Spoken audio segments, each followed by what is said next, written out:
Q&A on general strategy for Dune. Did a poll last week on this channel asking people what kind of topic area they wanted to cover and gave a few options, and just general strategy was the top one. And a couple people sent me some questions that I think fall under that category of general strategy. So I'm going to start off by addressing some of those, and then if we get some questions during the chat, I will do my best to answer them. They pop up on the screen and then they disappear, and I have to go fishing for them, but I'll do my best. We had a pretty epic game of Dune that we played last night here. I had some friends and some family, some people from out of town, including as far away as Japan, and a lot of people who had never played Dune before, and they really wanted to try it out. But we couldn't start until fairly late in the day, so we were playing board games all day, but we didn't start Dune until probably close to 7 p.m. And by midnight, we were coming up on turn 10, but a number of people were like, yeah, I got an early day tomorrow, I have to work, or I have a long drive ahead of me, or whatever the case may be. So we didn't finish it. One turn to go, but it was a really great game. I actually didn't play. I was there to teach everybody and coach, and a lot of people wanted to be able to ask me questions. So, and we had 8 people anyway. We ended up doing a couple of teams. So we had a team playing Tlilaxu, we had a team playing Moritani, and everyone else was doing it. We had 3 base game factions: Atreides, Harkonnen, Fremen, and then 1 faction from each of the expansions. So we also had Chom in there. So Chom and Tlilaxu were our economy factions, and it was a really interesting mix. It was a really fun game. A lot of people were going for it, and then just didn't quite have enough to make it work, which is why it went so many turns. We had a nice trader call. We had a couple of face dancers showed up. So very dramatic. The Moritani terror tokens had a big impact on the game. And it was a lot of fun. And some people had questions from that game as well. So the first question really had to do with what's just the best way to get spice if you don't have a regular income. And so the obvious answer, of course, is they're going to be spice blows most of the time. And we were playing, it was mostly basic rules with a few changes to it. We were doing double spice blows, because I wanted the players to have the opportunity to get spice, but there was some fighting over the spice. So my recommendation for that sort of thing, generally speaking, is if you're going to go after spice, you're going to want to send a good sizable force out there. It can be risky, so you want to pay attention to where the storm is. Definitely stay 6 sectors in front of the storm if you can. Stay 10 because, weather control is a thing. So yeah, you want to try to stay ahead of it as well. Worms, of course, are a risk. So of course, that's not going to be as big a deal if you're playing the Fremen. You want to be on a spice blow.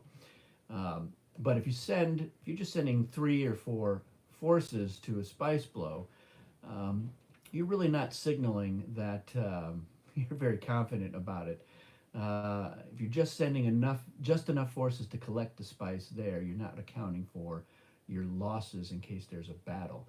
And if you send a sizable force, it can be a nice deterrent. Somebody's like, I don't know if I want to get into it there necessarily. If they've got 7 or 8 forces there, it can be a lot. And like I said, I would be very cognizant of the other board conditions and what kind of risk it is. So, for instance, if Atreides are in the game, they're going to be able to look at the next spice card to know if there's going to be a sandworm that comes to at least one of the spice blows. Of course, for us, with playing the double spice blow cards, the sandworm goes to both. So, but again, somebody has some knowledge about that if Atreides is in the game, so Atreides can take advantage of that, or you can try making a deal with them. Spice bribes, of course, if you're bribing people, you're not getting spice. But bribes are another way to get spice. So Atreides is a faction, for example, that doesn't have an income, but they have something that is valuable, and that is information. Ixians are the same way. They have information. Harkonnens, they can generally get some bribes by bullying, saying, look, pay me some spice, give me some of that spice you're going to collect at that spice blow, or just outright bribe me and I won't come and harass you. And Harkonnen, especially early in the game when you don't really have that much information, and if they have picked up one or two treachery cards in the bidding, which is really two or four treachery cards, uh, that Atreides are not going to have a lot of knowledge about. If Harkonnen have four cards, Atreides only knows one of them. So when you've got that much of an X factor, an unknown, then you don't necessarily want the Harkonnen to come calling, because if you're playing advanced, especially that's because you're going to be able to capture leaders. So it's those sorts of things. It's using what you have as a way to solicit bribes. And if you get super greedy, you're probably not going to be successful. But making some kind of deal to get a couple of spies here or there, try to get three spies, because of course Chom Charity is going to be there, and you want to be able to do better than Chom Charity. Of course, the Chom is in the game. Going on Charity is uh, has its own pros and cons. So yeah, I think the spice is out there. You got to make sure that you go get it. You can also make deals about trying to get some of that spice if somebody else is. So somebody goes in there and maybe they haven't sent 8 or 9 forces to pick up that spice, and you say, "Look, it's my turn. I'm going after you. Um, what will you give me to not come in battle?" Because people don't want to lose their leaders. They don't want to necessarily show off what treachery cards to have if they can avoid a battle. Most factions will go for that. So they say, "Look, you're set to collect 8 spice. Why don't you give me 3 of that spice?" So again, if you're getting at least 3, you're doing better than Chom Charity, and you're not even spending spice to ship down in order to uh, harass them. So you're saving some spice and then gaining some spice. So look for deals as a good way to get some of that income, especially um, if you have economy faction in the game and you're dealing with them. They can afford those bribes pretty well. So it might be, in their best interest to pay out a little bit of that, especially if they're sitting on a fat stack of spice to keep things peaceful. Just be aware be aware of what factions are going in what order. You don't want to have like, oh, we're making all these deals to be peaceful, and meanwhile the Harkonnen went for a turn one victory. So again, have some situational awareness, but look for opportunities to make deals to get you some spice. And if you're going after it out there, be serious about it. Um, Another question that I got had to do with how soon should you start getting into battles, especially when you don't really have any information.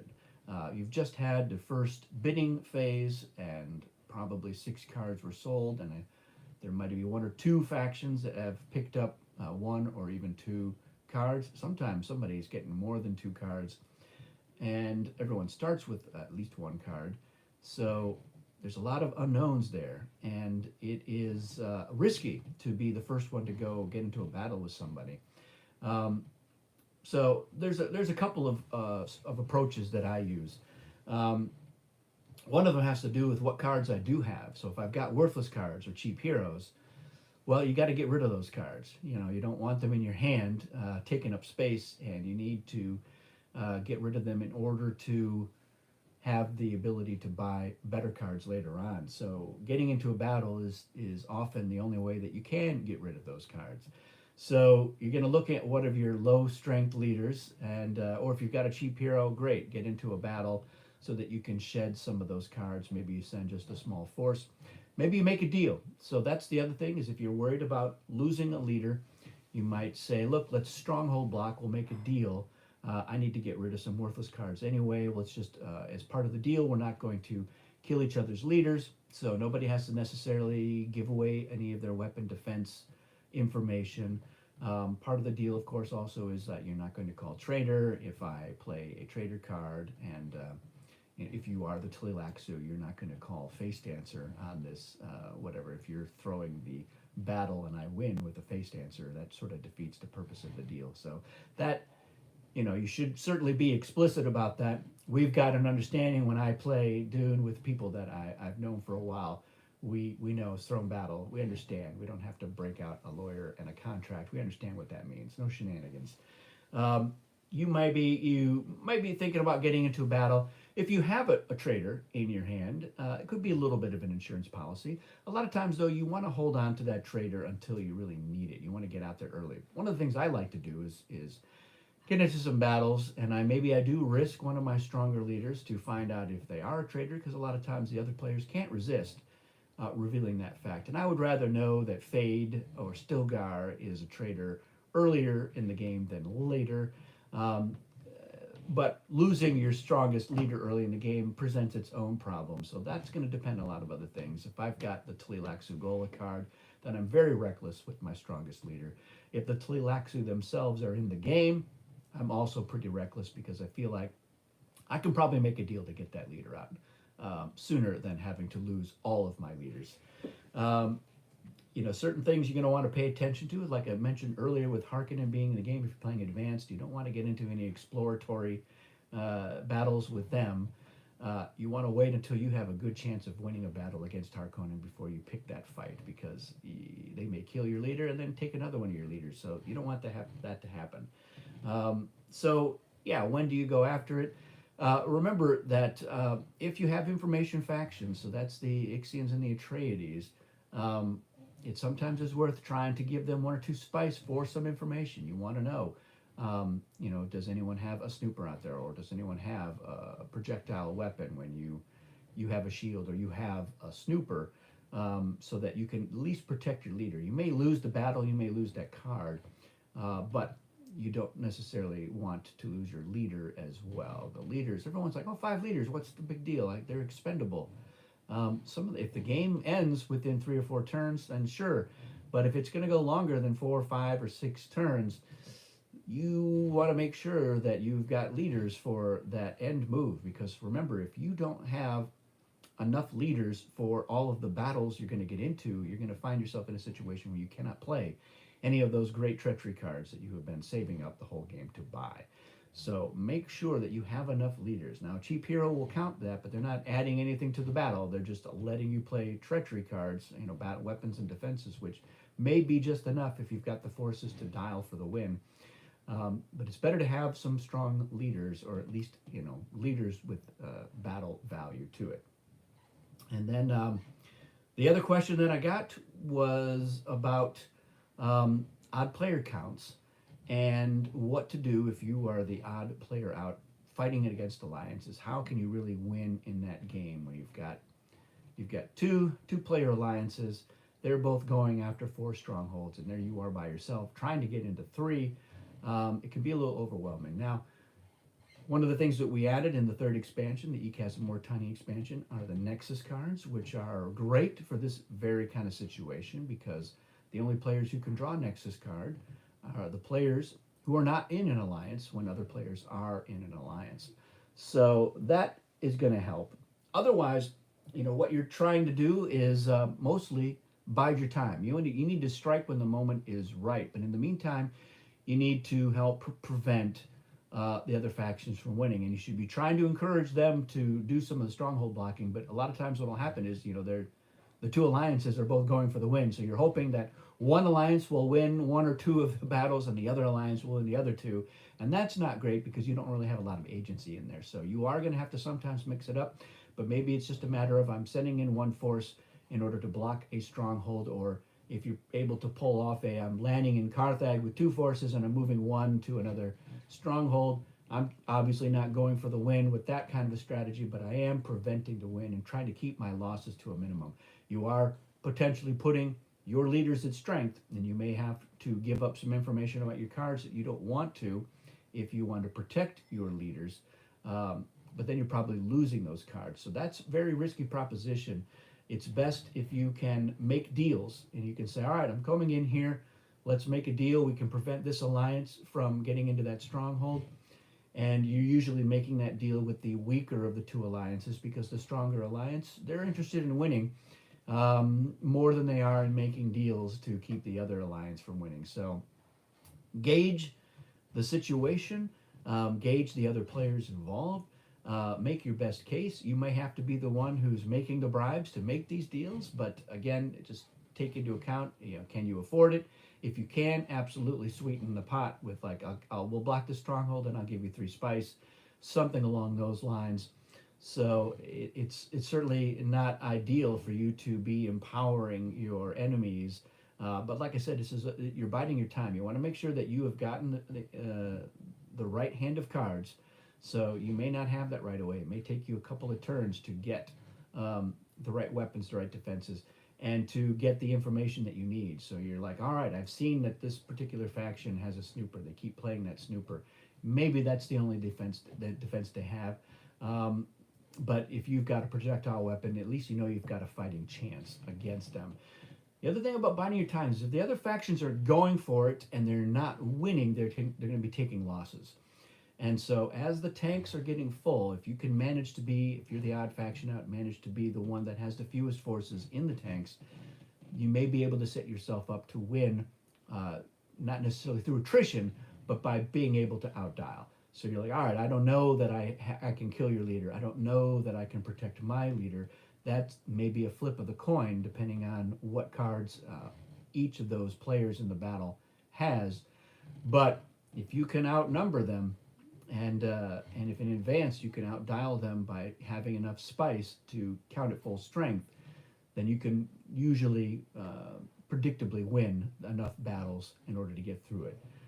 Especially if you've been saving up a trader and hopefully being able to use that. It's a long shot, but as the game goes on, that ability to be able to count on a trader or know that you can't count on it because that leader's in the tanks, or they're just not a strong enough leader and they have too many better leaders at their disposal. But openings present themselves sometimes. You're like, oh, they've got 3 leaders in the tanks, and so I've got their trader.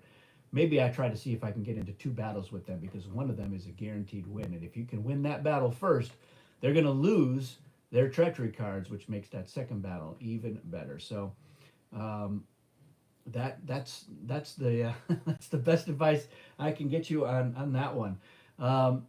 Somebody has asked me what is my favorite of the expansion factions and favorite of the variants. So it's not really a strategy thing. We're now delving into other topics that we voted on and weren't the top votes, but I figure I'm killing time as we wait to see if there's going to be any more questions tonight. So I would say that Tleilaxu is still my favorite faction, and it's not just because they're purple and I love purple. Although I'd be lying if I didn't say that wasn't a factor, but I just happen to like the Tleilaxu a lot, especially in advanced. I love the Gola effect as well. It's really powerful. Mauritani, though, watching them in action last night was a lot of fun. So the 2 guys who were both playing Mauritani, by like the 3rd turn, they were like, oh, I'm starting to see the ramifications of this. We didn't have a terror token in the first round. There, it wasn't until the end of that game turn that we put a token down, and it wasn't until during the 2nd turn when people were shipping and moving that we got to see what kind of effect that had. But just the light bulb went off, and you could see, ooh, yeah, this is a lot of fun. This is interesting because they put their first token into somebody else's stronghold, but then they put the second one into the stronghold where they were with only like a couple of forces, and nobody was interested in going in there, and so that's a powerful effect. So yeah, I like that. And in terms of variants, I've done a ranking of the variants video, which you can check out on the channel. It was great seeing the Nexus cards in play. So when the first, we actually had an alliance that happened fairly early in that game last night, which was because of the Mauritani's enemy of my enemy effect. So they formed an alliance with the Tleilaxu, and that was kind of cool because we went several turns before a sandworm came up. So they were the only alliance, and they did their best, but they just couldn't quite sync up when they were both had enough money and enough forces and enough good cards to really go for it. But when the first Nexus did happen, they kept their alliance, and then the Fremen and the Harkonnen thought they were in a good position to form an alliance because the Storm was blocking Tabor, and the Fremen were there, and the Harkonnen were in too, so they felt like they had a good chance to go for it. Of course, it didn't turn out that way. But Atreides at that point had the poison blade, and they're like, maybe I can go it alone. And so they were like, I'm going to go solo. And Chom was like, well, I guess I don't have any choice. And that's when I pointed out, well, we have the Nexus cards, and they were very excited about that. And they both drew really good cards. Chom actually drew the Atreides card, which let them cancel Prescience, which they were holding on to, and they never ended up using. Neither one of them used their cards, which is kind of funny. But it was they were glad to have it, and when another Nexus occurred, they did not discard it, and they did not get into alliance. They liked going for it alone. All right, we have a question that has come up, so let's check it out here. Simple question. Does the sand trout cancel a thumper and a Fremen Karama worm, or just natural worms? So the we actually had the situation that this exact same situation came up last night because we had the Fremen played the thumper card, and so they played that right at the start. So that happens before you even draw the spice card. You've played the thumper. So the worm did appear, and for us again, it was showing up in two territories. One was a territory where the Fremen were, so they were going to be able to ride the worm at the end of a Nexus, and then the other worm went to somewhere else and ate up a bunch of Tleilaxu forces. I don't remember who it was. It ate somebody, and then whenever you draw a worm, you do draw another spice card because there is a territory and a spice blow, and that happens, and then you do the Nexus. So that's the normal order of operations. But that first card that we flipped up was a sand trout, and so the worm had already come. So that happened. So the question is, does it cancel the Nexus? And it's not an easy one to answer because I came up with the sand trout idea originally, and then it kind of the rest of Future Pastimes was got involved, and it evolved a little bit from the original concept. We just wanted it to be an anti-Nexus, and the idea was that it would just cancel alliances. So you'd be like, all right, the alliances are over, and it's not, and there's no Nexus there. But it has, the official one that's printed has this whole thing where you set it aside, and then the next worm that is drawn is canceled, and then if a sand territory is drawn after that, it doubles that spice blow. So we drew the next card after the sand trout, and we got a territory, so we just doubled the spice blow. And the idea is you're supposed to still set it aside, and so. I'm not the best one to really answer that because I don't agree with how it really turned out, and I don't fully understand it half of the time, and I'm sure a lot of other people do. So I'm sorry this is not as helpful as you want, but I'll tell you the way that I play it is that the idea is it cancels any alliances that are there, and then there's no Nexus as a result of the sand trout. But you could play it like, if there was going to be a Nexus in there and you've drawn the sand trout, then there's no Nexus. That should be canceled as well. And if there wasn't, then the idea is that the next worm that comes up is canceled. So you're just waiting to see if that happens, and you set the card aside. And that's the part that I don't like. I don't like setting the card aside, and it's not in the discard pile. It's kind of just lurking, and you're waiting to see what's going to happen. So it's not my favorite implementation of what otherwise I think is a pretty good idea. But we'll do a whole video on the sand trout, and we can talk about the pros and cons, and people can weigh in with what they like. And if ultimately people are like, no, we love setting the card aside and saying, yeah, it's there, and we get the tension of when there's going to be a worm. If that's how people want to do it, then go for it. Let's take a look. We have another question here. I have a question. Which faction do you recommend for a 4 to 5 player game, including the expansions? Well, the short answer is I recommend any mix, because I have played Dune, and 4 is as low as I go. I know that the original designers, because there were 3 of them, they played a lot of 3-player Dune, and they loved it, and I'm not sure you could convince me that they ever played Dune at a higher than 3-player count. I'm sure that they would insist that they did. But I like to believe that just never happened, and it just turned out to be a great 6-player game. In fact, optimal, ideal, best at 6 players or more. I do like to play at a higher player count now. I've gotten used to it, especially if everybody knows what they're doing. It's better. That's why we didn't do 8 player, even though we had 8 people. Um, it was going to be a lot longer because everybody was fairly new. And the biggest challenge for new players is they don't know the nuances of the game. They don't understand what effects are even in the game. They don't know, for instance, that as the storm is, one sector away from the shield wall and somebody has one of their forces adjacent to it, that doesn't set off alarm bells for new players. They don't know what that means. And they're like, yeah, I'm stockpiling all my guys into Carthag and Arakeen. And then, oh, wait a minute, what are you doing? You're blowing up the shield wall the next turn? So you have a lot of effects that are like that. You just don't know what's in there, even in just the base game. And of course, it's exacerbated by the expansions. But getting back to what factions do I like to see in a 4 player game or 5 player game? Um, at this point, I like to always have a mix of some base, some expansion at the lower counts. I love playing at the 6 player count, all expansion factions. It's a really interesting game. It's still very Dune, but boy, it feels a lot different in a lot of interesting ways. And a lot of the stuff that you're like, oh, this, I don't have to worry about this, but now I have to worry about that. And it's just a really interesting thing. So we definitely did a lot of play testing. Um, and sometimes we could only get a couple of people to do a play test on a given day. And a lot of times, if it's just internal testing with future pastimes, there were usually only 4 of us for that anyway. So we did do a lot of 4 player tests. And we didn't find a mix where like, all right, well, it works great, but not if these are the 4 factions that you have in there. So I think a lot of people will say it's good to have at least one economy faction in the game, maybe, but at a low player count, you probably don't want more than that unless everybody is, and that's its own absurd experience, but still playable. Maybe at least one a faction that starts with forces on the planet could be interesting. But like I said, I think it's just a matter of your taste. What are the factions that you like the best? Put those 4 in there and go for it. And if it's 5 or whatever. And if you like 3 player Dune, chime in. Let me know why. What do you enjoy about it? I mean, if I'm playing 4 player, I think basic is actually a great mode to do it. Although advanced still works fine as well.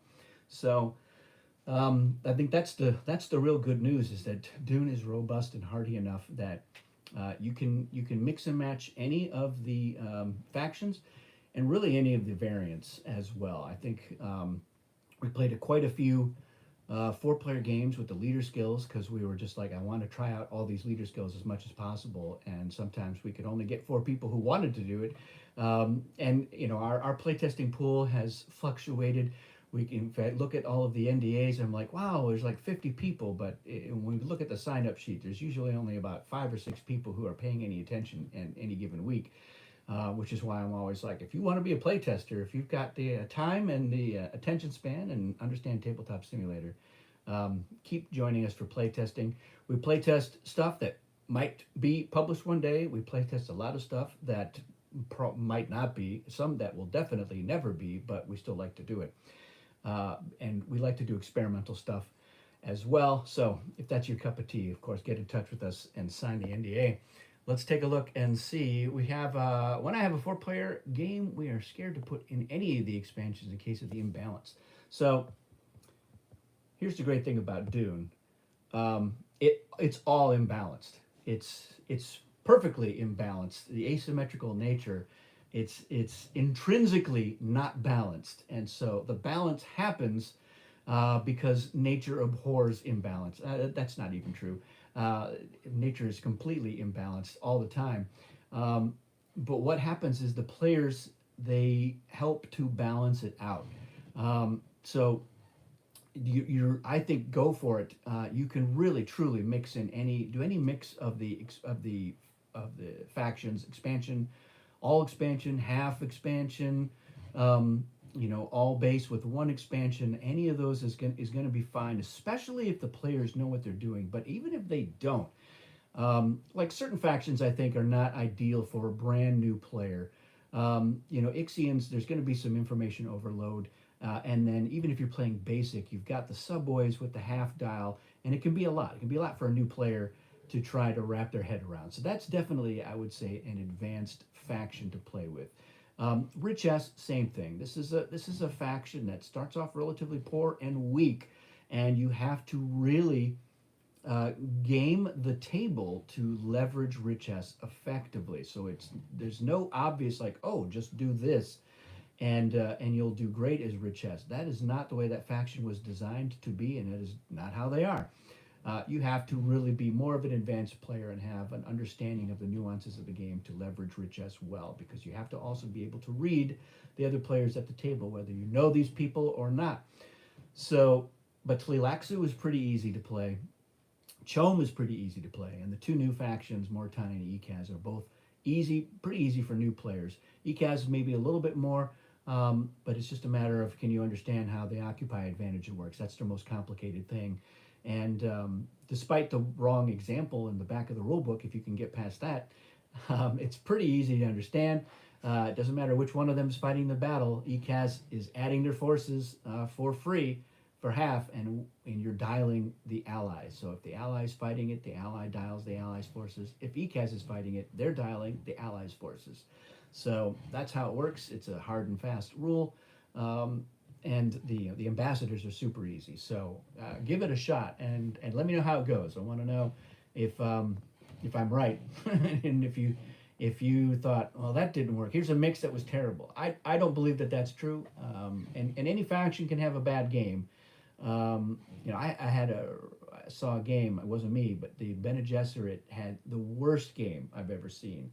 And that's a strong faction. They got all their leaders are fives. They got the voice. They can avoid a battle if they want by flipping to advisors, and they just got flummoxed. All right, another question on a game that happened today.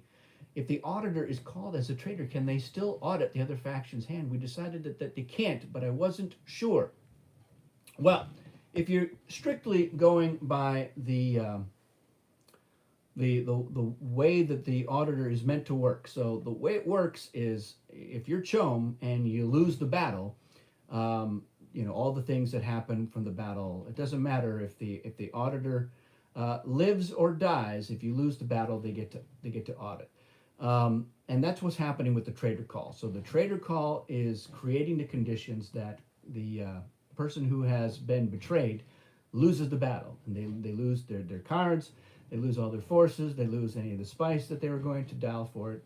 But there's nothing on there about the auditor still doesn't get to audit. So you know what? That's the bureaucracy, and that's red tape for you. Even when everything is going your way because you controlled that auditor, they still had to file a report for Chom, and Chom is going to get their information one way or another. So there's nothing in the game that says, your other effects are canceled by a traitor, and that's because it doesn't really come up. But it's also just not in the rules. So that effect still happens.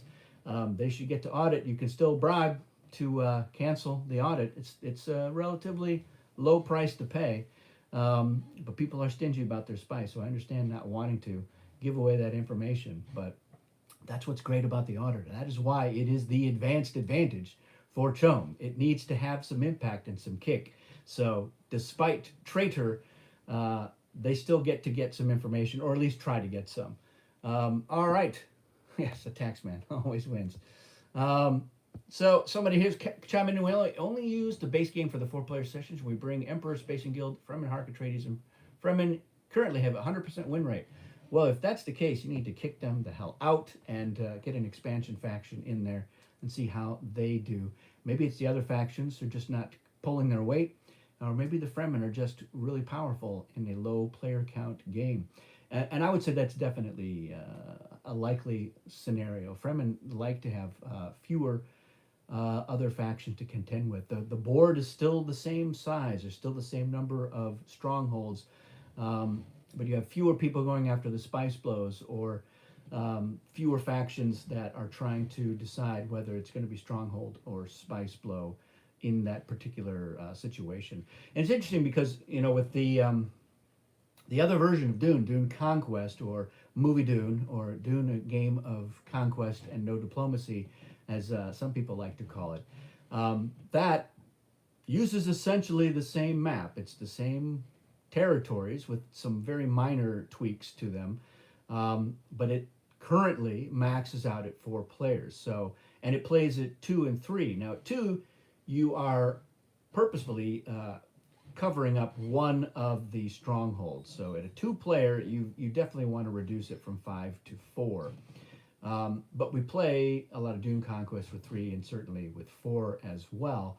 And it's interesting how that changes the game, especially with that game. You can go for a spice win, so you're just interested in those spice blows and getting as much spice as you can, because if you can stronghold block and prevent the win, you can win just by having more spice. But you have fewer players, so stronghold blocking is a lot harder in a 3 or 4 player game, because there just aren't as many factions, but there's still the same number of strongholds. So it's interesting how that lower player count can affect the game, and that at 5 or 6 players, you don't have any more strongholds necessarily. Ixians would be an exception to that, but yeah, it's interesting how that dynamic works out. So if we expand on Movie Dune, and if there's ever another faction in the mix, it'll be interesting to see what kind of effect that will have on the player count. So I think that's going to do it for this one. I'm going to put up a poll again in the coming weeks, and we'll talk about what we want to do. We're going to continue doing